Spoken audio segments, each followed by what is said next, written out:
Hello दोस्तों, कैसे हैं आप लोग। दोस्तों, पिछली वीडियो में हमने डिस्कस किया था कि किन रीजंस की वजह से स्टॉक मार्केट में 90% ट्रेडर्स लॉसेस करते हैं। ये वो सारी गलतियां हैं जो मैं खुद किया करता था और लॉसेस में रहता था शुरू के कुछ सालों में। मैं सोचता था कि यार मैं सब कुछ तो ठीक करता हूँ, प्राइस एक्शन भी समझ में आता है, इंडिकेटर भी लगाने आते हैं, स्ट्रेटेजी भी है मेरे पास, बट गलती कहाँ हो रही है, लॉसेस क्यों हो रहे हैं। प्रॉब्लम थी माइंडसेट। जितना कहने में आसान लगता है कि डिसिप्लिन बन जाओ, पेशेंस रखो, इमोशंस को मिक्स मत करो ट्रेडिंग में, उतना ही करने में मुश्किल है ये। दोस्तों, मैं आज आप लोगों को वो टिप्स देने जा रहा हूँ जिनको मैंने अपनाकर एक डिस्ट्रक्टिव माइंडसेट, एक लूजर माइंडसेट से अपने माइंडसेट को एक विनर माइंडसेट, एक कंस्ट्रक्टिव माइंडसेट में कन्वर्ट किया। और ये टिप्स सिर्फ एक ट्रेडर ही नहीं, एक आम आदमी की भी रोज़मर्रा की लाइफ में हेल्प करेगी, उसको लाइफ को ईजी बनाने में और मीनिंगफुल बनाने में। दोस्तों, वीडियो लंबा होगा। अब मैं यहाँ माइंडसेट चेंज करने की बात कर रहा हूँ, 5 मिनट में तो नहीं कर सकता हूँ, समय तो लगेगा ही। तो दोस्तों, मेक श्योर आप वीडियो पूरी देखें, जो बातें बता रहा हूँ उनके नोट्स बनाएं, और अगर वीडियो अच्छी लगे तो थम्स अप जरूर दें। आपके थम्स अप बहुत मोटिवेट करते हैं कि मैं इसी तरह से आपके लिए अच्छा कंटेंट ला सकूं जो आपकी रियली में हेल्प करे, जो आपके लिए वैल्यू एडिशन करे। दोस्तों, आज की वीडियो को मैं 4 पार्ट में डिवाइड करने वाला हूं। 4 स्टेजेस से समझेंगे कि हम कैसे अपने माइंडसेट को कन्वर्ट कर सकते हैं एक विनर, एक कंस्ट्रक्टिव माइंडसेट के अंदर। हम समझेंगे फिजिकल सेल्फ, कि फिजिकली हमें क्या क्या चीज़ें करनी चाहिए एक अच्छे ट्रेडर बनने के लिए, एक अच्छा माइंडसेट लाने के लिए। मेंटल सेल्फ, जो कि माइंडसेट की जरूरी है कि हमें मेंटली क्या डिसीजन लेना चाहिए, अपने दिमाग को किस तरह का बनाना चाहिए। इमोशनल सेल्फ, कि हम अपने इमोशंस को कैसे कंट्रोल करें या कैसे यूज़ करें अपने बेनिफिट के लिए। ट्रेड इटसेल्फ, कि हम एज अ ट्रेडर किस तरह से ट्रेड को देखना शुरू करें। सबसे पहले स्टार्ट करते हैं फिजिकल सेल्फ से। देखिए, फिजिकल सेल्फ को इतनी इंपॉर्टेंस इसलिए दे रहा हूँ कि कहा जाता है स्वस्थ शरीर में ही स्वस्थ मस्तिष्क रहता है। मतलब एक अच्छा फिट माइंड शरीर होता है, वहीं पे फिट माइंड भी रहता है। तो इसलिए जरूरी है कि हम फिजिकल हेल्थ पे फोकस करें, उसको बेटर बनाएं, तभी हम माइंडसेट पे वर्क कर पाएंगे। अगर फिजिकली फिट नहीं है, हमें कोई बीमारी है, रोग है, तो दिमाग भी चिड़चिड़ा सा रहता है, अच्छा नहीं रहता, मन नहीं लगता किसी भी काम में। फिजिकल सेल्फ में सबसे मेरा इंपॉर्टेंट पॉइंट यहाँ पे है, वो है स्ट्रेटेजिक ईटिंग। आप कहेंगे यार ये ईटिंग कहाँ से आ गई ट्रेडिंग के अंदर। देखिए, बहुत इंपॉर्टेंट है ट्रेडिंग, ये नहीं, हर किसी की लाइफ में खाना तो इंपॉर्टेंट है ही, सबसे पहली ज़रूरत है हमारी खाना। हम ट्रेडर्स की जो ट्रेडिंग टाइम होते हैं वो सुबह 9:15 से 3:30 के लिए होता है। मैं बेसिकली एक इंट्राडे फुल टाइम ट्रेडर की बात कर रहा हूँ, और उसके बीच में कोई ब्रेक नहीं होता है। हमें मेक श्योर करना है कि हम ब्रेकफास्ट स्किप ना करें। हमें ट्रेड करने के लिए एनर्जी चाहिए होती है, हमारे माइंड को एनर्जी चाहिए होती है। आपको लग रहा होगा सीट पे ही तो बैठना है, हमें कौन सा भागना दौड़ना है जो ज़्यादा एनर्जी की ज़रूरत है। बट आप कहीं पे गूगल पे सर्च करके देखिए, जब हमारा माइंड सोचता है तो वो एनर्जी कंज्यूम करता है।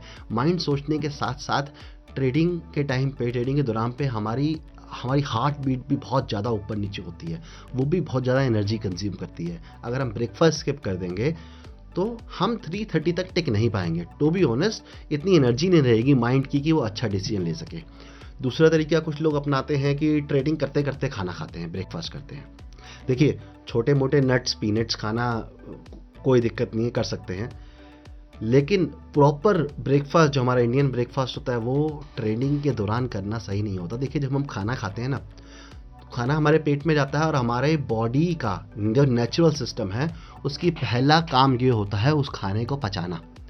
तो हमारी बॉडी, हमारा हार्ट सारा ऑक्सीजन, सारा ब्लड स्टमक की तरफ डाइवर्ट कर देती है ताकि वो खाना पचाने में सारी एनर्जी यूज़ हो। और हमारे माइंड में कम ऑक्सीजन और कम ब्लड जाता है, और हमारा माइंड पूरी तरह फंक्शन नहीं करता अगर हम खाते खाते ट्रेड कर रहे हैं। तो आप ये देख लेना, आजमा लेना, मैं आपको आज जो चीज़ बता रहा हूँ।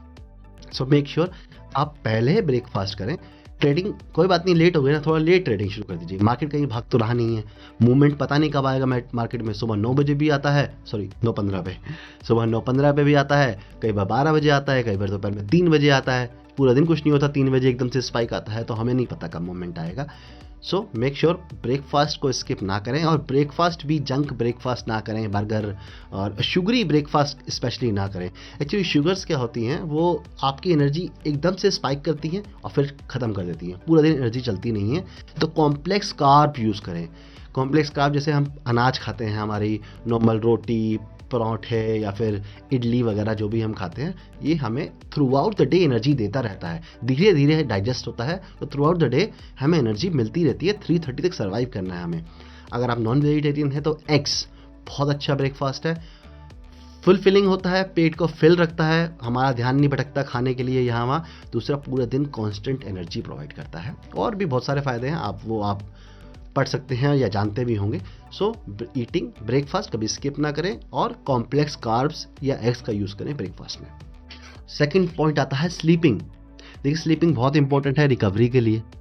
स्लीपिंग एक ट्रेडर के लिए नहीं, दुनिया में आप कोई भी प्रोफेशन कर रहे हो, ये बहुत इंपॉर्टेंट है। डॉक्टर सजेस्ट करते हैं 6 to 8 आवर्स सोना बहुत जरूरी है डे के दौरान, क्योंकि जब हम सो रहे होते हैं तो हमारी बॉडी तो रिकवर होती है, हमारे माइंड में भी नए न्यूरल कनेक्शंस बनते हैं, पुराने न्यूरल कनेक्शन हटते हैं, मतलब हमारे पुराने बिलीव्स, पुराना माइंडसेट कहीं ना कहीं ख़त्म होता जाता है, और नए सोच, नई थिंकिंग हमारे अंदर आती है, क्रिएटिव थिंकिंग पैदा होती है, अगर हम प्रॉपर स्लीप लेते हैं और हमारा माइंड पूरी तरह रिकवर हो पाता है। अगर एक फुल टाइम ट्रेडर है तो मैं एडवाइस करूँगा कि ट्रेडिंग के दौरान जब लेस वॉलेटाइल आवर्स होते हैं, जैसे कि 11 से लेके 12, 12:30 तक थोड़ा मार्केट साइडवेज ही रहती है ज़्यादातर, उस टाइम पे एक 15 से 20 मिनट का नैप लेके देखिएगा, कुछ दिन ट्राई कीजिए। मैं बता रहा हूँ, आप एक रिफ्रेश होके उठेंगे। जब सेकंड हाफ में ट्रेड करेंगे तो पुराने हाफ की चीज़ों को भूल चुके होंगे, माइंड एकदम फ्रेश चलेगा, जो चार्ट पे दिख रहा है वही समझ में आएगा। क्योंकि पूरा दिन अगर वही कंप्यूटर में देखते रहेंगे 9:15 से 3:30 तक, तो कहीं ना कहीं डिसीजन में डिफेक्ट आ जाता है, कहीं ना कहीं डिसीजन मेकिंग की पावर कम हो जाती है। एक नैप लेंगे तो आप रिफ्रेश होकर ट्रेडिंग कर पाएंगे। जब दोबारा ट्रेडिंग करने बैठेंगे तो दोस्तों इसको ट्राई करके देखना, और क्या रिजल्ट आ रहा है, कैसा फील हो रहा है, मुझे कमेंट में जरूर बताना आप लोग। तीसरा है और बहुत इंपॉर्टेंट है एक्सरसाइज। दोस्तों, एक्सरसाइज करना बहुत इंपॉर्टेंट है। हम ट्रेडर्स कुर्सी ही तोड़ते हैं, मतलब पूरा दिन कुर्सी पे निकालते हैं, बैठे बैठे कभी ऐसे आराम से हो जाते हैं, कभी सीधे होके बैठ जाते हैं जब मूवमेंट आ रहा होता है, लेकिन मैक्सिमम टाइम हमारा कुर्सी पे ही बीतता है।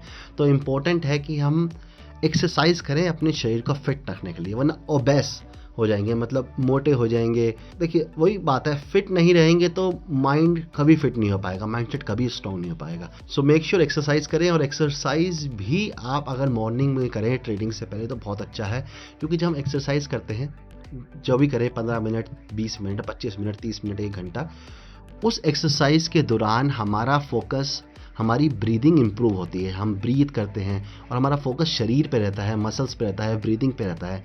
जो भी हम सोचते आ रहे होते हैं, हम देखिए सुबह उठते हैं तो कहीं हम सब ट्रेडर्स को नोटिफिकेशन आई होती है कि गिफ्ट निफ्टी अपसाइड दिखा रहा है, 100 पॉइंट अप, 100 पॉइंट नीचे, यूएस की मार्केट में ये हुआ, ये इस नई अनाउंसमेंट आ गई, उधर से ये शेयर मार्केट में जो न्यूज़ चैनल्स है वो भी 8 बजे खुलते ही शुरू हो जाते हैं, ये ले लो, वो खरीद लो, वो बेच लो, आज के टिप, ये टिप, आज का पिक, फंडा पिक, ट्रेडर्स डायरी, पता नहीं क्या क्या आता है।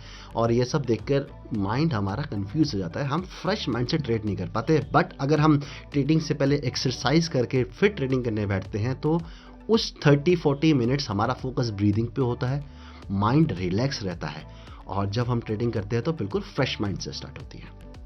और वैसे भी दोस्तों, ट्रेडर्स के पास टाइम है ना, 9 to 5 जॉब तो है नहीं कि सुबह 9 बजे निकलेंगे और रात को 7, 8, 9 बज जाएंगे घर घुसते हुए, कि 12 घंटे का दिनचर्या है। हमें तो यहीं मैक्सिमम ट्रेडर्स तो घर से ही ट्रेड करते हैं, मेरा भी ये घर से ही ऑफिस है, इसी ऑफिस में मैं ट्रेडिंग करता हूँ, यहीं पे मैं एक्सरसाइज करता हूँ। आपको इन क्लिप्स में दिख भी रहा होगा कि मैं यहीं पे इसी को सुबह जिम में कन्वर्ट कर देता हूँ, इस रूम को, फिर ट्रेडिंग में कन्वर्ट कर देता हूँ अपने सेटअप में। उसके बाद जब मैं वीडियो बनाता हूँ तो इसको स्टूडियो में कन्वर्ट कर देता हूँ। सो अगर आप भी घर से ट्रेड करते हैं, ऑफिस पास में है, तो एज अ ट्रेडर आपके पास टाइम बहुत बचता हुआ, तो आप टाइम यूज़ कर सकते हैं एक्सरसाइज करने के लिए। अब समझते हैं मेंटल सेल्फ, कि मेंटली हमें किस तरह से अपने आप को इम्प्रूव करना है। सबसे पहले हमारे पास होनी चाहिए as a trader probabilistic thinking.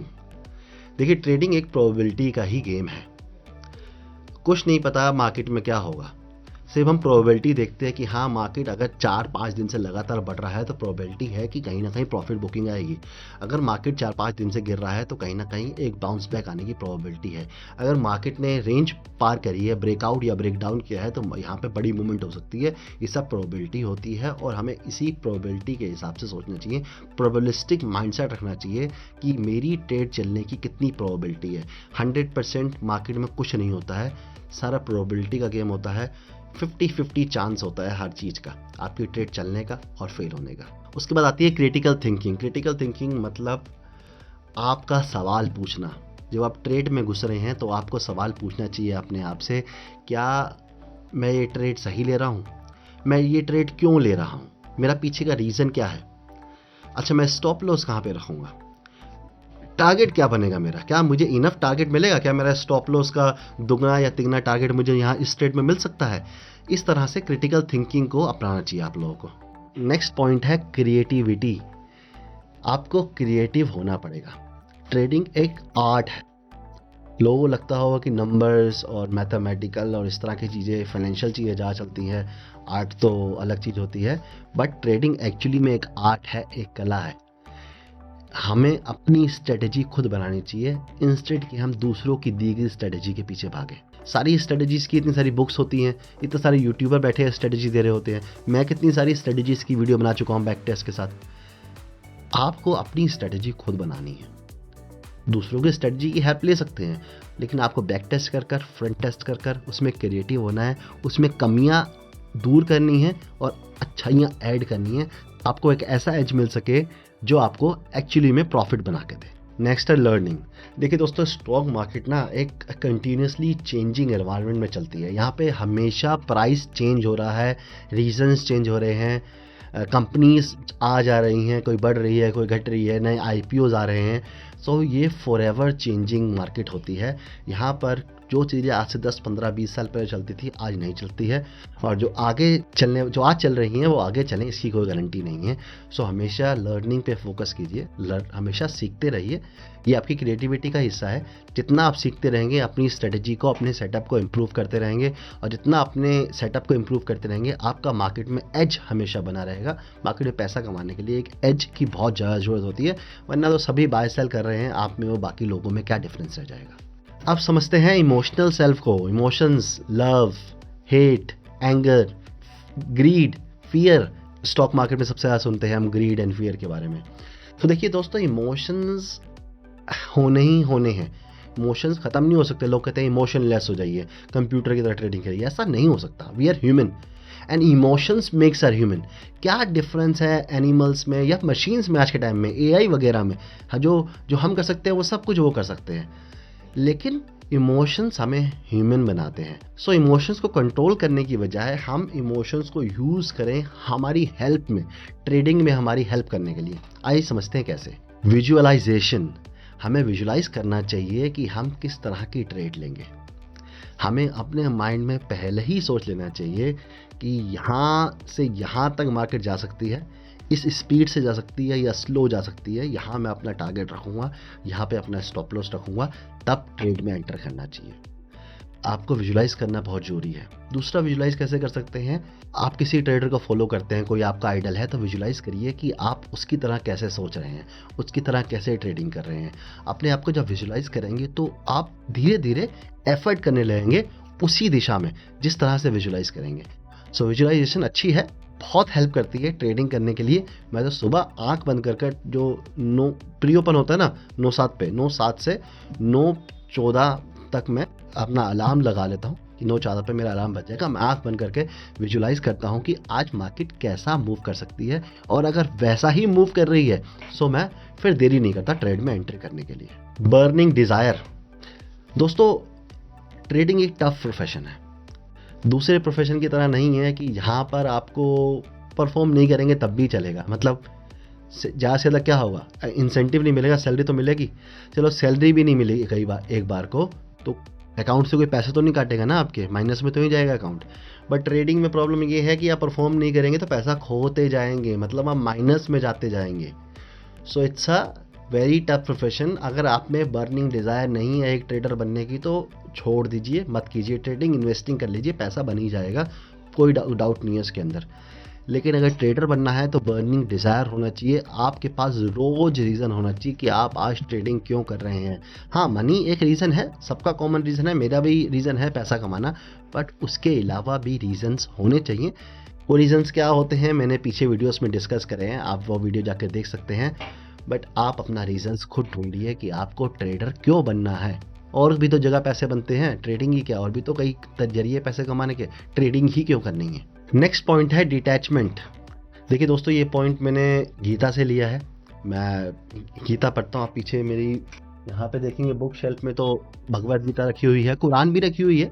मैं ऑलमोस्ट ऑल धार्मिक ग्रंथ मैंने कहीं ना कहीं पढ़े हैं, जो नहीं पढ़े हैं तो कोशिश करता हूँ टाइम निकाल के उनको पढ़ लूँ। ऐसा नहीं कि मैं बहुत रिलीजियस हूँ या पूजा पाठ करता हूँ, मैं बिल्कुल भी वैसा इंसान नहीं हूँ, बट इनसे सीखने को बहुत कुछ मिलता है। मैं इनको धार्मिक ग्रंथ नहीं मानकर वे ऑफ लाइफ, ये लाइफ जीने का तरीका बताने वाली एक बुक की तरह फॉलो करता हूँ। तो वहाँ से मैंने लिया है, जैसे कृष्ण कहते हैं कि कर्म करो फल की इच्छा ना करो, उसी तरह से ट्रेड में डिटैच होना बहुत जरूरी है। ट्रेड तो लो, लेकिन प्रॉफिट होगा ट्रेड में ये इच्छा मत रखो। अगर आपने प्रॉफिट होगा इसकी इच्छा रख ली तो आप स्टॉप लॉस नहीं ले पाओगे, क्योंकि आपको हमेशा ये रहेगा आप घूम के मुझे प्रॉफिट देगी, आप घूम के मुझे प्रॉफिट देगी, और एंड में बड़ा लॉस हो जाएगा। सो डिटैच होना बहुत जरूरी है। ट्रेड लेने के बाद एक ही चीज़ होनी चाहिए, या तो एसएल या टारगेट। ट्रेड लेने से पहले मेहनत की जाती है, क्रिएटिविटी दिखाई जाती है, एनालिसिस किए जाते हैं। ट्रेड लेने के बाद कुछ नहीं होता। ट्रेड लेने के बाद you are detached from that trade. अब या तो स्टॉप लॉस होगा जो आपने सिस्टम में डाल के रखा हुआ है, या आपके टारगेट पे आएगा, आपको प्रॉफिट बुक करना है। तीसरी कोई चीज़ तो हो नहीं सकती। तीसरी चीज़ तभी हो सकती है जब आप उसके अटैच हो जाए। अरे अरे 2000 हो गए, 3000 हो गए, अरे यार 5000 का लॉस हो गया, अरे 6000 का लॉस हो गया, अरे 3000 पे रिकवर हो गए। अगर इस तरह से सोचते रहेंगे कि एक स्क्रीन पे आपने अपना प्रॉफिट एंड लॉस लगा रखा है, दूसरी स्क्रीन पे चार्ट लगा रखा है, और लगातार प्रॉफिट एंड लॉस को देखते जा रहे हैं, तो मैं गारंटी से लिख के दे सकता हूँ आप कभी भी ट्रेडर नहीं बन सकते, कभी प्रॉफिटेबल ट्रेडर नहीं बन सकते। आपको डिटैच होना पड़ेगा, प्रॉफिट एंड लॉस को हटाना पड़ेगा साइड, सिर्फ अपने चार्ट पे देखना होगा कि मेरा टारगेट आ गया है या मेरा स्टॉप लॉस आ गया है, और मुझे तब एक्शन लेना है। तब तक मैं कोई एक्शन ले नहीं सकता, क्योंकि मेरा एक्शन जो था ट्रेड लेना वो मैं ले चुका हूँ। नेक्स्ट समझते हैं ट्रेड इटसेल्फ को, कि ट्रेड्स कैसी होनी चाहिए। ट्रेड्स में क्या ऐसे पॉइंट है जिनको हमें ध्यान रखना चाहिए। आपको ये पॉइंट अपने बोर्ड पे लिख लेने चाहिए, अपने डेस्कटॉप पे लिखने चाहिए। शॉर्ट में फटाफट से बताता हूँ आपको क्या होने चाहिए वो पॉइंट। पहला पॉइंट है डिसिप्लिन इज़ योर सेवियर। मतलब डिसिप्लिन ही आपको ट्रेडिंग में बचाएगा। अगर आप डिसिप्लिन नहीं हैं तो आप अच्छे ट्रेडर नहीं बन सकते। जब तक आपका डिसिप्लिन नहीं है कि मेरे स्टॉप लॉस पे निकलना है, मुझे दिन का इतना ही लॉस लेना है, या मेरा टारगेट ये है, या मैं इतनी क्वांटिटी से ही ट्रेड करूंगा, मैं रिवेंज ट्रेडिंग नहीं करूंगा, इस तरह से डिसिप्लिन नहीं होंगे, तब तक आप ट्रेडिंग में सक्सेसफुल नहीं हो सकते। सेकेंड पॉइंट है प्राइस इज गॉड। प्राइस ही भगवान है। कोई कुछ भी कह रहा है, कोई भी फंडामेंटल्स बता रहा है, एक ट्रेडर के लिए कुछ मैटर नहीं करता। जो स्क्रीन पे प्राइस चल रहा है वही सच्चाई है, बाकी सारी बातें झूठ है। चाहे आपको कुछ भी लग रहा है, कोई कुछ भी कह रहा है, प्राइस को ही भगवान मान के चलना पड़ता है। Strategy is a tool. Strategy सिर्फ एक टूल है। स्ट्रेटेजी से कोई प्रॉफिटेबल नहीं होता। एक स्ट्रेटजी हर मार्केट में काम नहीं करती। कोई स्ट्रेटजी साइडवेज मार्केट में अच्छी होती है, कोई ट्रेंडी मार्केट में अच्छी होती है। तो स्ट्रेटजी सिर्फ एक टूल है, उसको एक टूल की तरह यूज़ कीजिए। ये मत सोचिए कि स्ट्रेटजी आपको पैसा बना के देगी। Protect your capital as your daughter और योर सन। देखिए, कैपिटल प्रोटेक्ट करना बहुत ज़रूरी है। कैपिटल है तभी आप ट्रेडर हो। It's a money market. यहाँ पे पैसे से पैसा कमाया जाता है। अगर पैसा ही नहीं होगा तो पैसा कहाँ से कमाएंगे। So it's a capital market. Make sure आप अपने कैपिटल को प्रोटेक्ट करें, जैसे आप अपने बच्चों को प्रोटेक्ट करते हैं। बीवी बच्चे नहीं हैं तो जैसे अपने भाई बहन को प्रोटेक्ट करते हैं, वो भी नहीं है तो जैसे अपने आप को प्रोटेक्ट करते हैं किसी भी हार्म से, उस तरह से कैपिटल को प्रोटेक्ट कीजिए। जब आप अच्छे ट्रेडर बन जाएं, आपको प्रॉफिट्स दिखने लगे, तब आप उस कैपिटल से कुछ कमा सकें। कैपिटल सारा बर्न कर देंगे तो ट्रेडर बन के भी क्या उखाड़ लेंगे। एक ट्रेड में 4 पॉसिबिलिटी हो सकती हैं और आपको उस पर ध्यान देना है। पहली पॉसिबिलिटी स्मॉल प्रॉफिट, दूसरी पॉसिबिलिटी स्मॉल लॉस, तीसरी पॉसिबिलिटी बिग प्रॉफिट। यहाँ तक ठीक है। इन तीनों पॉसिबिलिटी को रखना है। एक पॉसिबिलिटी काट दीजिए, बिग लॉस कभी नहीं होना चाहिए। बिग लॉस जितना भी मैंने आपको सारे माइंडसेट पढ़ाया है वो सब खत्म कर देगा और आपकी साइकोलॉजी खराब कर देगा। जिस दिन बड़ा लॉस होगा उस दिन से आपकी उल्टे गिनती शुरू हो जाएगी, क्योंकि वो लॉस तो रिकवर होता नहीं है, इतने बड़े प्रॉफिट्स तो होते नहीं हैं। सो दोस्तों, सिर्फ अपनी ट्रेडिंग में 3 पॉसिबिलिटी है फोकस करो। आज मुझे स्मॉल लॉस हो सकता है, आज मुझे स्मॉल प्रॉफिट हो सकता है, आज मुझे बिग प्रॉफिट हो सकता है। स्मॉल लॉस हो रहा है, बंद करो, कल ट्रेड करेंगे। फिर स्मॉल लॉस हुआ, बंद किया, कल ट्रेड करेंगे। एक दिन बड़ा प्रॉफिट होगा, सारे स्मॉल लॉस खत्म कर देगा। लेकिन अगर बड़ा लॉस हो गया तो फिर बहुत मुश्किल हो जाएगी, कोई नहीं बचा सकता। तो दोस्तों मैं यही समझाना चाह रहा था आप लोगों को, आपके माइंडसेट को कन्वर्ट करना चाह रहा था कि कैसे एक विनर सोचता है, कैसे एक कंस्ट्रक्टिव माइंडसेट सोचता है, क्या क्या स्टेप लेने हैं, क्या क्या आप लोगों को करना है। फॉलो करेंगे इन चीज़ों को तो आपको ही बेनिफिट मिलेगा। नहीं फॉलो करेंगे तो वीडियो को लाइक कर दीजिए, चैनल को सब्सक्राइब कर दीजिए। मैं तो आता रहूँगा, बताता रहूँगा, कुछ ना कुछ नया आपके लिए इसी तरह से लाता रहूँगा। आज के लिए इतना ही। Thank you so much for your time. टाटा, बाय बाय।